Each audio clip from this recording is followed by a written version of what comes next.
Olá pessoal, tudo bem com vocês? Sou Viviane Donadel e estou aqui para mais uma aula do nosso curso de AE e hoje nós vamos falar sobre autismo, transtorno do espectro do autismo. Primeira coisa, eu gostaria de falar sobre o nosso grupo Mundo Azul, que é um grupo formado por pais, mães e alguns terapeutas e professores que juntos se reuniram no intuito de trabalhar a conscientização do autismo. Então, no mês de abril, a gente tem o dia 2 de abril, não sei se dá para vocês verem aqui na minha camiseta, dia 2 de abril é o dia de conscientização do autismo e nós, devido a essa pandemia, a gente não conseguiu fazer nossas ações de divulgação, mas eu estou aqui para trabalhar um pouquinho com vocês as atualizações, as novidades que a gente tem sobre o autismo, porque esse público vai estar presente nas salas de aulas de vocês. Tá? Então a gente precisa entender que o autismo, ele é muito mais, existem muito mais pessoas com autismo do que se imagina, e muitas pessoas com autismo não têm laudo, não são diagnosticadas por falta de conscientização mesmo.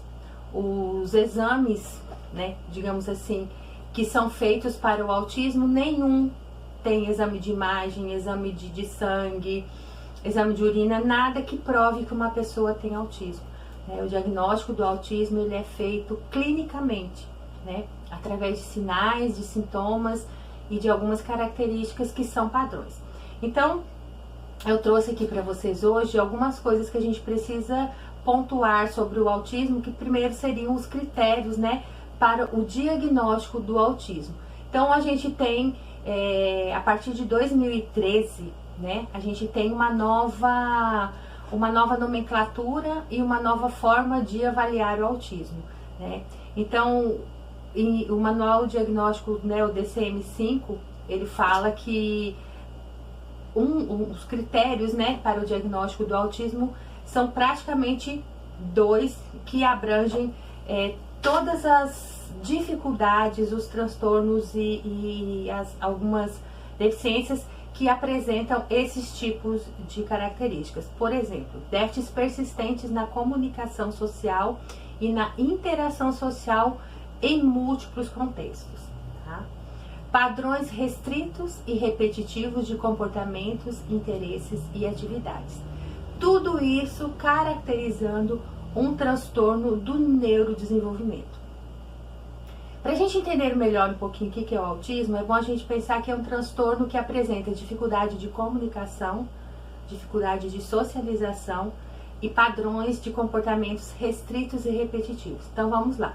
Dificuldade de comunicação, por exemplo, é uma deficiência no domínio dessa linguagem. Não quer dizer que a pessoa com autismo não fale, mas ele tem uma dificuldade no domínio dessa linguagem. Por exemplo, sabe falar o alfabeto, né? Todo o alfabeto, sabe falar, contar de todos os números, mas a hora que eu falo assim, qual é o seu nome? Me fala o seu nome. Ele não me responde, né? Ou então, me dá, como é o nome da sua mãe? Ele não consegue me responder. Tá? Então, seria essa dificuldade de retribuir a comunicação como uma forma convencional de fala e de comunicação. Tá? Dificuldade de socialização.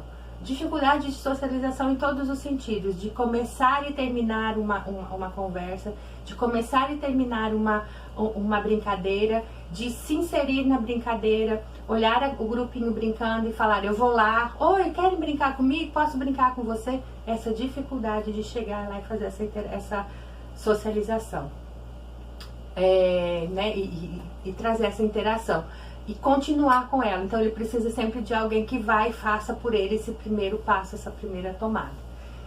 E outra coisa muito interessante é os padrões restritos de comportamento restrito e repetitivo. Por exemplo, uma criança que consegue alinhar objetos durante horas, né? Tá lá, a maior paciência do mundo. Mas se algum deles é movimentado, ele tem uma reação de de descompensação, de tristeza, de irritação, grita, chora, porque alguma coisa saiu fora do que ele estava esperado. Ele estava alinhando aqueles objetos um tempão e alguém foi lá e mexeu em um. Ele não tem a capacidade de entender, não, eu vou lá e coloco o objeto de novo, né? Então, é aquele padrão, tem que ficar tudo alinhado, eu deixei tudo alinhado e só ele, se um sai do lugar, ele vai lá e volta e arruma, tá? Isso com outras coisas, se apega a um objeto e fica com aquele objeto o tempo inteiro, se apega a uma pessoa, a uma música, a um filme e assim vai. Uma coisa interessante é que a gente fala assim, transtorno do espectro do autismo. Então muitas pessoas falam assim, ah, mas o que é espectro, né? Então a gente tem que entender que espectro é algo que tem várias, digamos assim, formas de se projetar, né? Então tem aquele símbolo do Pink Floyd que tem na capa dele, vocês já viram? Que passa uma barreira de luz cinza, né? De uma cor só, e lá na frente, depois que ela passa pelo prisma lá, ela se multiplica em várias cores. O espectro seria mais ou menos isso, né? É uma forma, é uma representação em vários caminhos. Então eu falo que o espectro ele começa aqui, ó, do ponto 0, 1 e vai infinitamente. Então existem vários tipos de pessoas, de características, de sintomas, de sensações, todas dentro desse espectro. Então, quando se colocou vários tipos de transtornos e dificuldades dentro tudo com o nome de autismo, foi por isso, porque todos eles obedeciam a essas características de dificuldade de comunicação, interação social e padrões restritos de fala e de movimentos, né? Porém, né, as dificuldades dentro do espectro, a gente tem que considerar que são desde a comunicação até o relacionamento social. Então, eu tenho esse espectro longo e cheio de gradações, né, que vai do mais levinho ao mais grave, tá bom? Aí a gente precisa entender o que são interações sociais e comunicação. Dentro das interações sociais e de comunicação, a gente tem níveis, né? Então a gente tem o nível 1, que é uma criança, uma pessoa, né, que necessita de muito suporte. Ó, você veja, eu tô falando de criança, né? A gente corre sempre repete isso, né? Sempre de falar de crianças com autismo. Nós temos que pensar que nós temos adolescentes e adultos com autismo, né?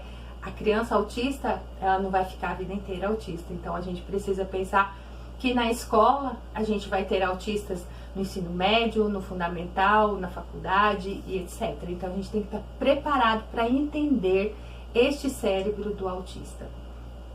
Então, quando a pessoa tem a interação social e a comunicação no nível 1, a gente fala que ela necessita de suporte. Que a gente considera assim, é aquele caso mais leve de interação social. Por exemplo, né, ele tem a dificuldade de iniciar uma interação social, tem respostas atípicas, né, ou então não muito bem sucedidas para uma abertura social, como eu falei, ele chega, não sabe como chegar para fazer a comunicação com o coleguinha, ele quer muito brincar com o coleguinha, mas ele não sabe como chegar lá e pedir para brincar. Então ele pode fazer isso de uma forma desastrosa, para chegar e empurrar o coleguinha. E a pessoa não entender, achar que ele está agredindo. Na verdade, ele queria iniciar uma forma de comunicação ali, né? E aí ele faz tentativas, assim, várias formas. Ou então ele chega lá e joga alguma coisa no coleguinha, toma a bola, né? Então é uma forma que ele procura de interação, mas que não tem muita função, né? Mas aí, se você vai lá e faz o meio campo, você consegue que a interação comece, né? Nem sempre ela se sustenta por muito tempo, mas você consegue fazer o início dessa interação. Já uma criança que tem uma interação no nível 2, né? Uma comunicação no nível 2, ela já precisa de um pouquinho mais de suporte da gente, que a gente chama de suporte substancial, né? Já é uma criança que tem prejuízos aparentes mesmo com suporte, né? Então, mesmo que você vá lá, faça interação, faça o meio de campo, a criança vai, mas não vai, e ela quer, mas não vai, e aí fica muito limitada, tem uma resposta anormal a essas aberturas, né? Às vezes você consegue, às vezes você não consegue. Então, já é uma criança que tem um pouco mais de comprometimento nessas relações, por isso que a gente fala que o nível 2 necessita de um suporte um pouco mais substancial. Já o nível 3 é aquela criança que a gente fala que necessita de um suporte muito grande, né? Muito substancial, porque mesmo você fazendo todo o meio de campo, ajuda, você não consegue que ela tenha uma interação, né? Inicie e consiga fazer essa abertura e continuar nessa interação social com o outro. De acordo aqui com o gráfico, vocês vão perceber com a tabela aqui, eu coloquei umas dificuldades de comunicação da pessoa com autismo e que a gente precisa da equipe multidisciplinar para que essas dificuldades aí sejam sanadas, né? E cada uma dessas dificuldades, ela tem uma consequência. Então, uma das grandes dificuldades de comunicação da pessoa com autismo é a de expressar as suas necessidades. Consequência dela não conseguir expressar as suas necessidades, ela tem dificuldade em pedir ajuda, em explicar o que dói, em pedir algo, dizer que não entendeu, sinalizar que não quer. Então imagina, né? Uma pessoa que tem essas dificuldades de se expressar ou de perceber, né, como se faz esse chamado, né, falar, ô professora, me ajuda aqui, ai, tá doendo. Ele não consegue demonstrar isso de forma clara. Outra dificuldade de comunicação da pessoa com autismo é de usar as linguagens em situações sociais, né? Então, dificuldade em manter uma conversa, né? Ela fala assim, mas ele conversa, ele fala, mas ele não estabelece um diálogo. Oi, mamãe. Oi, filho. Que você fez na escola? Ah, eu brinquei. Ah, olha, aconteceu isso, a prof fez assim. Então, não consegue manter esse diálogo. Ele pode contar frases fragmentadas, falar só um termo, falar só uma palavra para expressar aquilo que aconteceu, tá? Não se expressa para as pessoas que têm algo a dizer, né? Então não demonstra, não tem expressão quando ele quer falar alguma coisa, né? Dizer alguma coisa para as pessoas. Por exemplo, a criança, quando ela quer contar alguma coisa pra gente, ela fica, prof, deixa eu contar, deixa eu falar. A pessoa com autismo tem total dificuldade de fazer isso. Não percebe se a pessoa entendeu ou está interessada no que diz. Então, isso é muito interessante, principalmente nos adultos, nas crianças com autismo, né, mais, que são do nível 1, que tem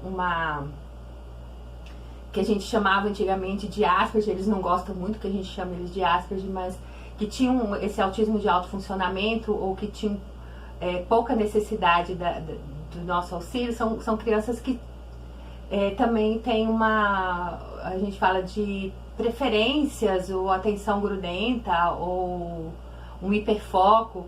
Por exemplo, eu conheço um menino que o hiperfoco dele é biologia. Então, ele vai conversar com você sobre biologia e ele não percebe se você se entediou com aquela conversa. Ele continua conversando e falando e falando e falando.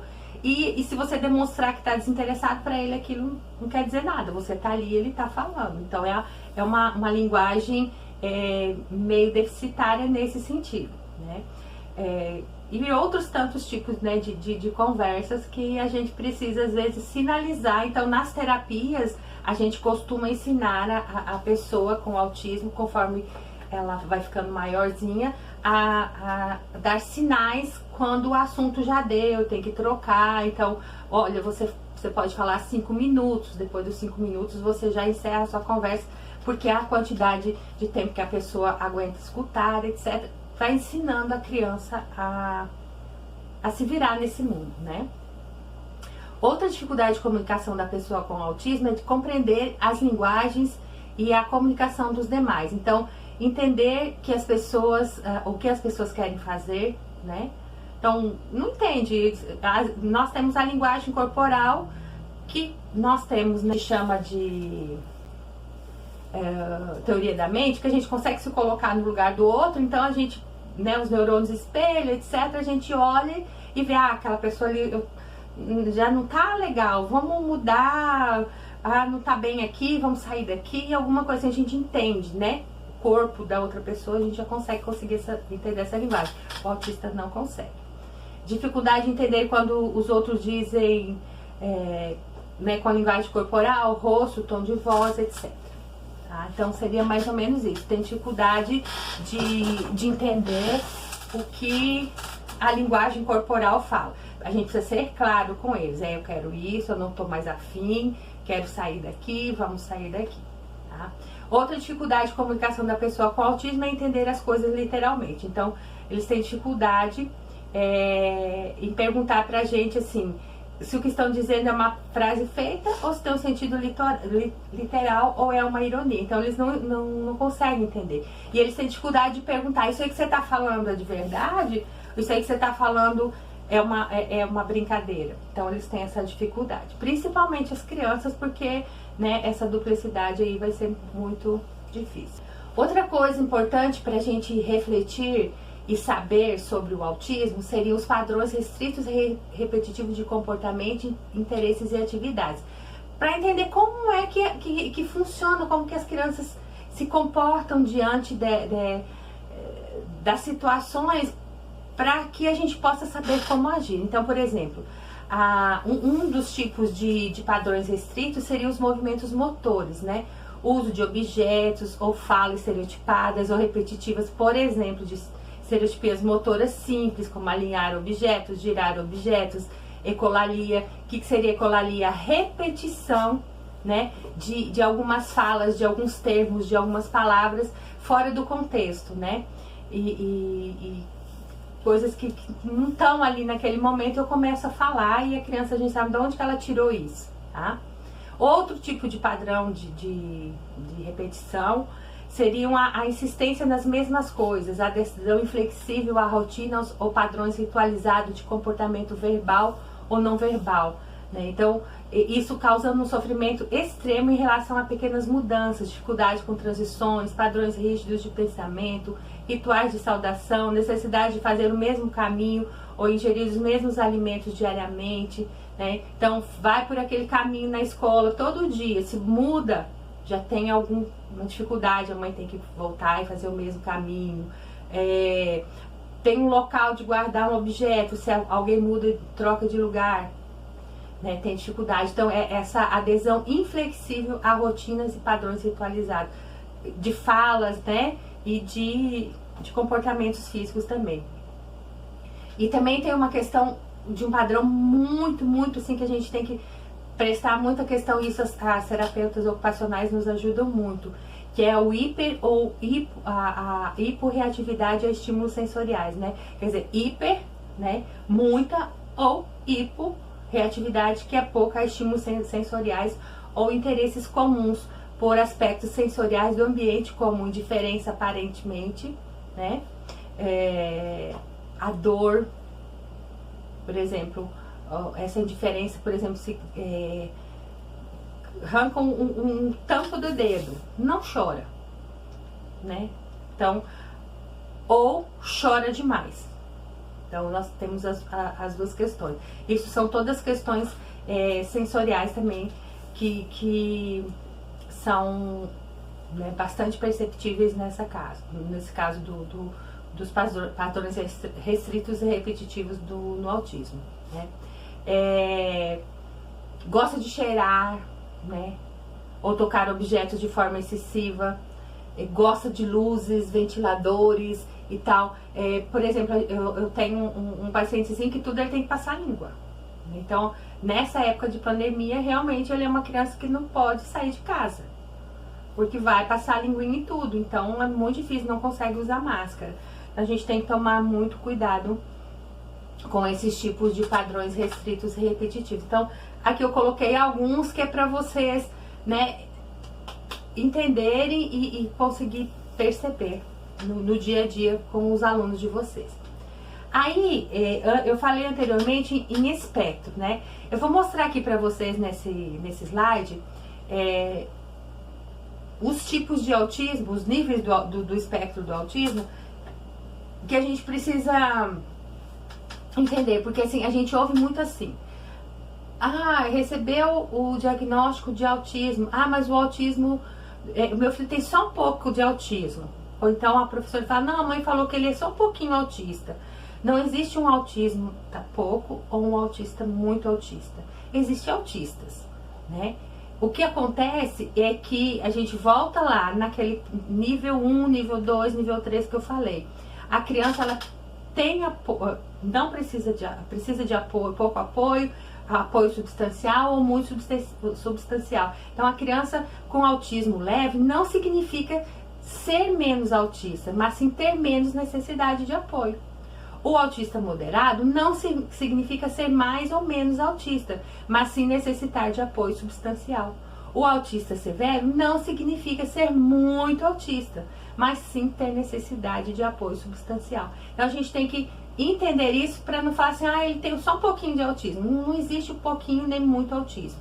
Existe autismo leve, moderado e severo quando a gente considera por esse nível.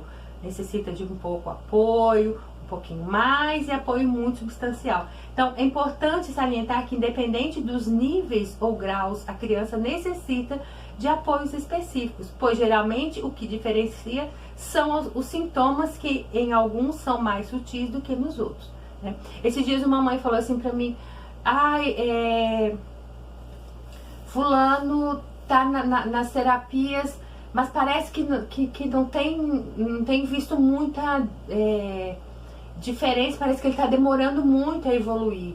Eu falei: você que é mãe tá percebendo isso. A gente que é terapeuta, a gente percebe o quanto ele já evoluiu. E eu vou te falar uma coisa, fulana, se ele não estivesse nas terapias, você pode ter certeza que ele estaria muito pior. Então, eu fico muito preocupada nessa época que nós estamos vivendo de pandemia, a quantidade de crianças com autismo que estão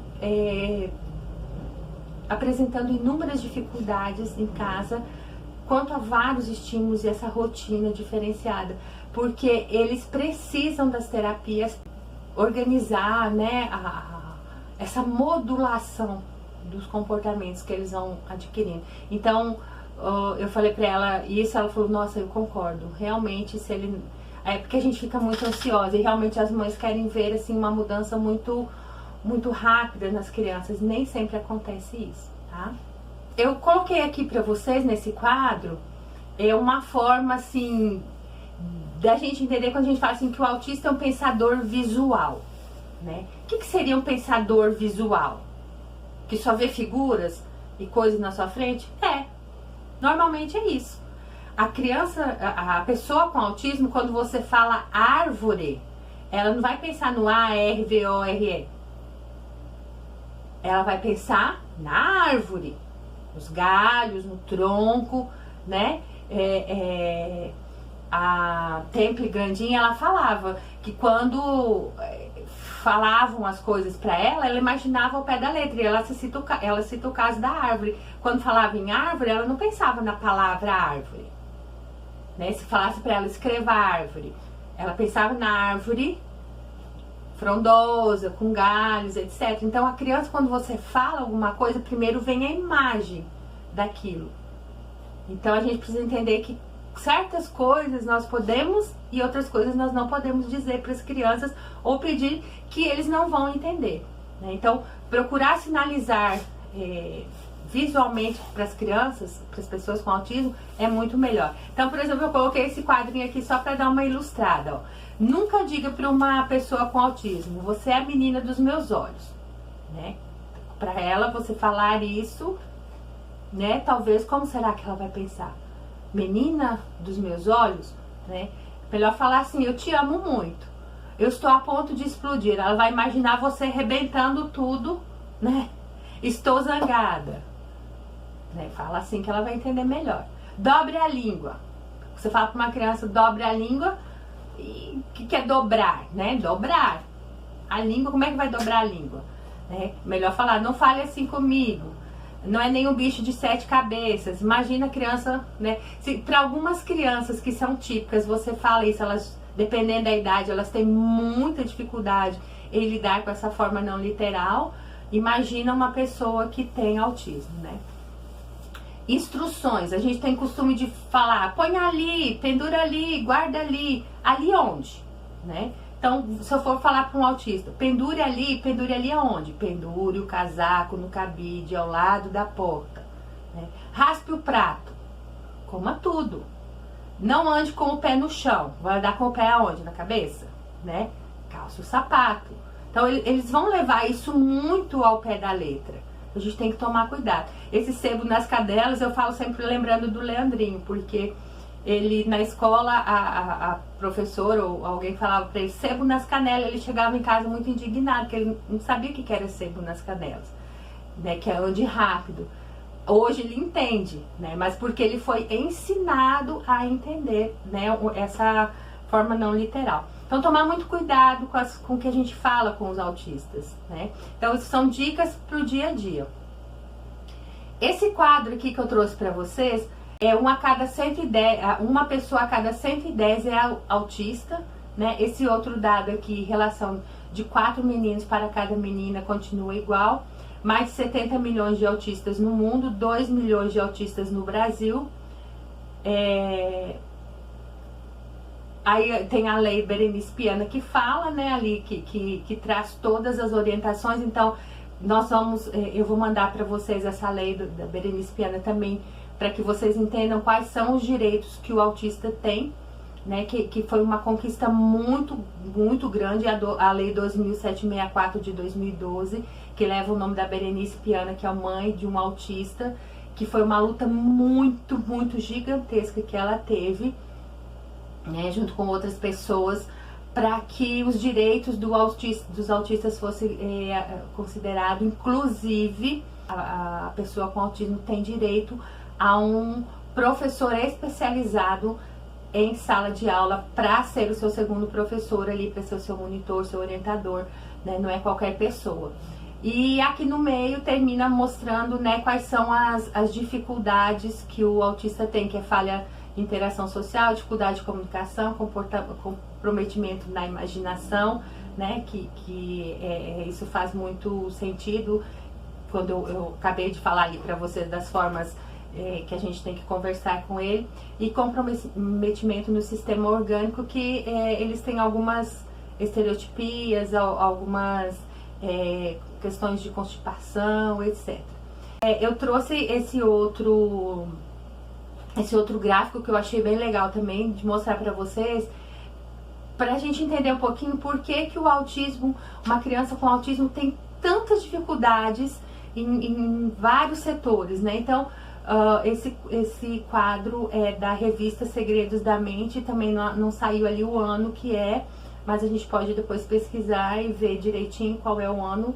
Mas esse gráfico eu encontrei na internet, que ele fala que as comorbidades frequentes no autismo. Então, olha só, 70% dos autistas têm problemas motores, 80% dos autistas têm distúrbios do sono, 45% deles têm deficiência intelectual, 30% deles apresentam epilepsia, 44% deles apresentam TDAH e 10% apresentam problemas gastrointestinais. Então, veja só, um autista, ele já vem com o pacotinho pronto, né? Vem várias coisas, e que as mães, elas não ganham um manualzinho na hora que a criança nasce, elas vão aprendendo com o tempo, e elas vão nos ensinando muito. Eu falo que as mães dos autistas são o meu mestrado, o meu doutorado, o meu pós-doutorado, porque eu aprendo a cada dia convivendo com eles, né? Elas são muito destemidas do cuidado dessas crianças, são muito preocupadas, são muito cuidadosas, são muito coerentes em tudo que elas fazem com relação ao cuidado dos autistas, né, dos filhos dela. E elas nos ensinam muito. Então, todas as crianças que eu trato, que eu cuido, que são autistas, eu tenho muito cuidado com a família, porque eles já têm muita dificuldade, eles sofrem muito e eles precisam desse nosso cuidado, desse nosso apoio.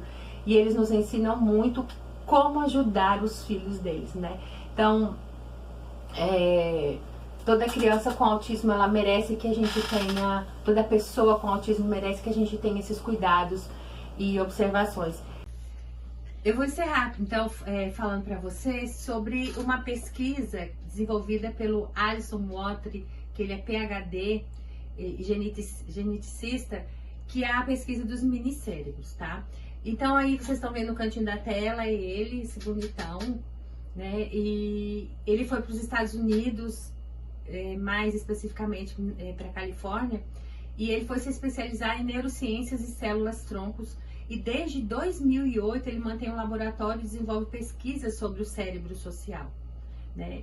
Essa pesquisa dos minicérebros ele está fazendo porque ele tem um filho, né? Na verdade não é filho biológico dele, mas que tem autismo, e ele trabalha na descoberta de uma melhor qualidade de vida para o autista, para esse cérebro autista.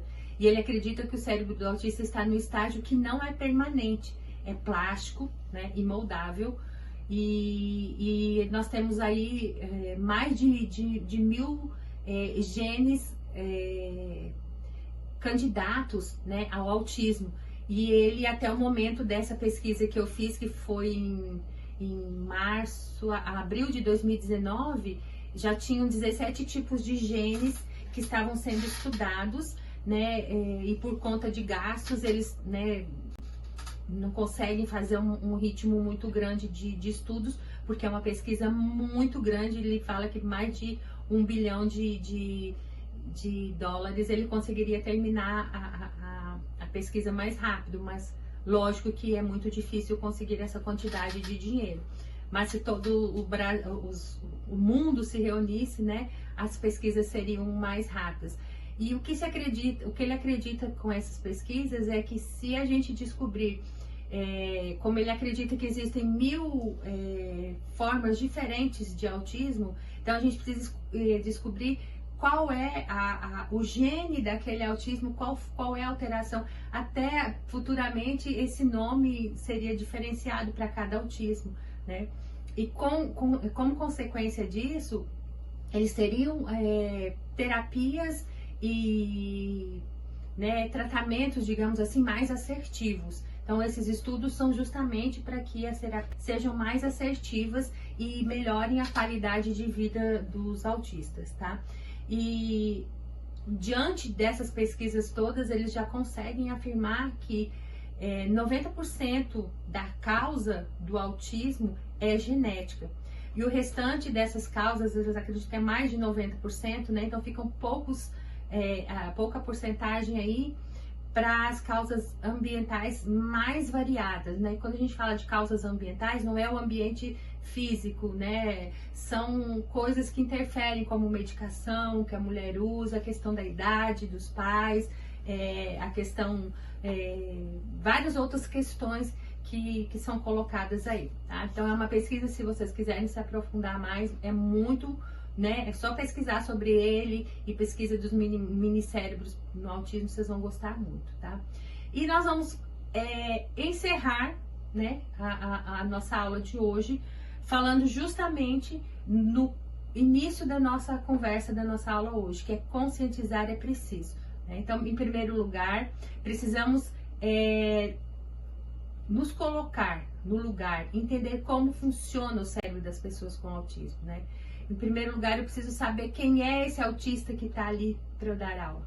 Me coloco no lugar dele em alguns momentos, como é que ele gostaria de aprender, como é que eu tenho que ensinar, né? Entender que somos todos seres diversos, né? Cada um de nós é de uma forma, cada um de nós aprende de uma forma, e com autismo não é diferente. Procurar cursos de capacitação, né, na área, que é o que vocês estão fazendo, mas procurem mais, façam online, procurem, não fiquem só na nossa aula de hoje, procurem mais e mais e mais, leiam tudo que vocês ouvirem falar de autismo, leiam, e vamos refletir. Eu termino falando para vocês, e se fosse seu filho, o que você faria, tá bom? Eu vou mostrar aqui só uma tabelinha para encerrar, que até 2020 nós teremos um novo CID do autismo, né? Então a gente vai, hoje, o CID-10 é esse que tá aí que vocês estão vendo, né? Nós temos essa nomenclatura para o autismo no Brasil. A partir de 2020, nós vamos usar essa do CID-11, que vão ser mudadas as formas de caracterizar. Existe ainda todo um estudo em cima disso pelos próprios autistas, para cada um ser caracterizado. Por exemplo, vai ter o TEA sem deficiência intelectual e com leve ou nenhum prejuízo na linguagem funcional, né? TEA com deficiência intelectual e com leve ou nenhum prejuízo. Então vejam, vai caracterizar, digamos, classificar um pouquinho diferente e talvez um pouco mais específico para as próprias pessoas entenderem o que é e o que não é autismo, tá bom? Espero que vocês tenham gostado da nossa aula de hoje. Obrigada e logo a gente se encontra, tá bom? E fique em casa.